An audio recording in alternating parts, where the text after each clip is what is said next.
तो बच्चों, आज हम अपनी हिंदी की कक्षा में पढ़ेंगे पाठ 13 हुदूद। बच्चों, हुदूद एक पक्षी का नाम है। तो आज इस पाठ में हम एक कहानी के माध्यम से हुदूद पक्षी के विषय में जानेंगे।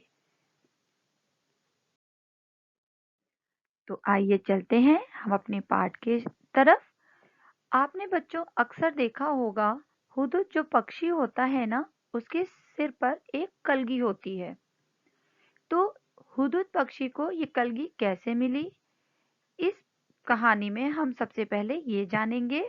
इसके पीछे एक कहानी है जो मैं आपको इस पाठ के माध्यम से समझाऊंगी और बताऊंगी।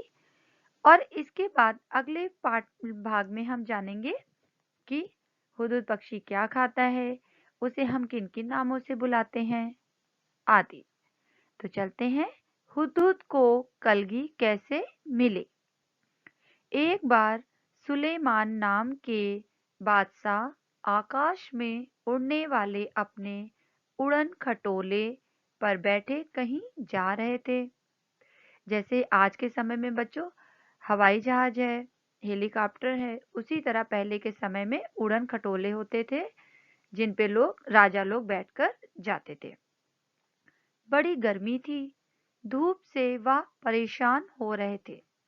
आकाश में उड़ने वाले गिद्धों से उन्होंने कहा कि अपने पंखों से तुम लोग मेरे सिर पर छाया कर दो। पर गिद्धों ने ऐसा करने से मना कर दिया। उन्होंने बहाना बनाते हुए कहा, हम तो इतने छोटे छोटे हैं, हमारी गर्दन पर पंख भी नहीं है, हम छाया कैसे कर सकते हैं। सुलेमान आगे बढ़ गए। कुछ दूर जाने पर उनकी भेंट हुदहुदों के मुखिया से हुई। सुलेमान किसका नाम है बेटा? बादशाह का। तो गर्मी बहुत ज्यादा थी ना, तो उन्हें धूप लग रही थी ना, तो उन्होंने अपने जो पीछे अन्य साथी थे ना, उनसे क्या बोला था कि हम पर छाया कर दो, तो उन्होंने मना कर दिया। तो जैसे ही सुलेमान कुछ आगे बढ़ते हैं, उन्हें कुछ दूर पर जाने पर उनकी भेंट हुदहुदों के मुखिया से, यानी जो उनका सरदार होता है ना, उससे हुई। सुलेमान ने उससे भी मदद मांगी। वह चतुर था। उसने फौरन अपने दल के सभी हुदहुदों को इकट्ठा करके बादशाह सुलेमान के ऊपर छाया कर दी।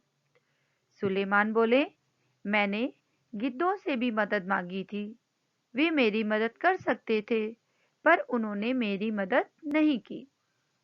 तुम गिद्धों से छोटे तो हो, पर चतुर अधिक हो।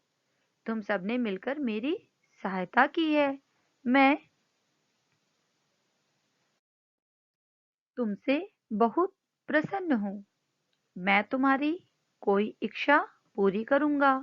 बताओ, तुम्हारी क्या इच्छा है? मुखिया ने कहा, महाराज, मैं अपने सभी साथियों से सलाह करने के बाद अपनी इच्छा बताऊंगा। मुखिया ने साथियों से सलाह करने के बाद कहा, महाराज, यह वरदान दीजिए कि हमारे सिर पर आज से सोने की कलगी निकल आए। बादशाह हंसे और बोले, मुखिया, इसका फल क्या होगा यह तुमने सोच लिया है? मुखिया बोला, हाँ महाराज, मैंने खूब परामर्श करके यह वर मांगा है। सुलेमान ने प्रार्थना स्वीकार कर ली। सभी हुदहुदों के सिर पर सोने की कलगी निकल आई। लोगों ने सोने की कलगी को देखा तो वे हुदहुदों के पीछे पड़ गए। तीर से उन्हें मार मार कर सोना इकट्ठा करने लगे। हुदहुदों का वंश समाप्त होने पर आ गया। तब मुखिया घबराकर बादशाह सुलेमान के पास पहुंचा और बोला, इस सोने की कलगी के कारण तो हमारा वंश ही समाप्त हो जाएगा। सुलेमान ने कहा, मैंने तो शुरू में ही तुम्हें चेतावनी दी थी। खैर जाओ, आज से तुम्हारे सिर का ताज सोने का नहीं, सुंदर परों का हुआ करेगा। और तभी से हुदहुदों के सिर पर परों का या ताज यानी कलगी शोभा पा रहा है। तो बच्चों, आपको कहानी कैसी लगी? आशा करती हूँ बहुत अच्छी लगी होगी और इससे आपको एक रोचक जानकारी भी प्राप्त हुई। इस कहानी से हमें क्या शिक्षा मिलती है, ये हम इस पाठ के अंत में जानेंगे जब हम आगे का भाग पढ़ेंगे। तो आज आपको इस कहानी को पढ़ना है और इसमें दिए गए कठिन शब्दों को आपको करना है। सबसे पहले आप अपनी कॉपी पर आज की डेट लिखेंगे, पाठ का नाम लिखेंगे, पाठ 13 हुदहुद, और हेडिंग डालेंगे कठिन शब्द। फिर आप इन कठिन शब्दों को ध्यानपूर्वक अपनी कॉपी में लिखेंगे। पहला शब्द है उड़न खटोला, गिद्धों, प्रार्थना, परामर्श, विख्यात, चौकन्ना, धारियां, हजामिन, पदुबया, नहरनी। तो बच्चों, आप इन कठिन शब्दों को अपने कॉपी में लिखेंगे।